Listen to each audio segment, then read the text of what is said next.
I came from a family with 6 brothers and 2 sisters, and the only time I could even possibly get a bike was if I built one myself.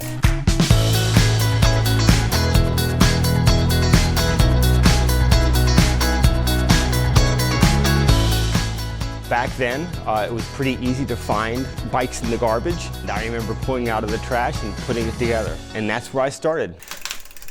What I'm doing here, we do with every bike that comes in, is we just do a quick checkup to make sure the bike is correct and safe.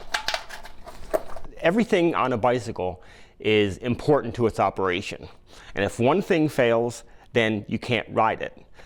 So I like the interaction of the different components on a bicycle, and the freedom that you feel when you ride, and the ability to go pretty much anywhere.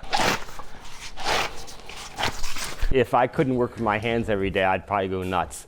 That's one of the reasons why I got out of engineering as a vocation, because you were inside the office every day wearing a white shirt and a black tie, and you had a pencil in your hand or computer, and that was it. Although I could still do the thinking, I could still do the work, it was just one of those things where I prefer to have my hands a little greasy.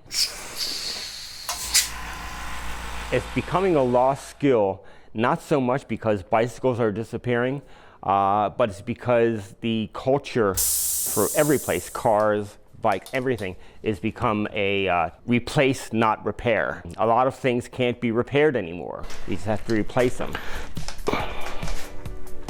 Much better, much better. This is a recumbent trike. It's used primarily for people with back and hip problems. It reduces the amount of stress on their back and hips. We are one of the few shops that do sell these. The bicycle you're looking at is a reproduction of an 1895 Dursley Peterson, which was actually originally developed in the Netherlands. It is a very, very comfortable bike, and it is this is a recreation of them that we'll be selling here at the store. These are electric bikes. This is also considered a Class 2 bike, which means it has a maximum speed of 20 miles an hour with a 500-watt motor.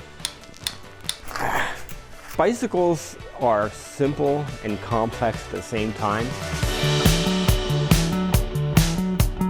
This is one thing that I've always done. It's become a part of me.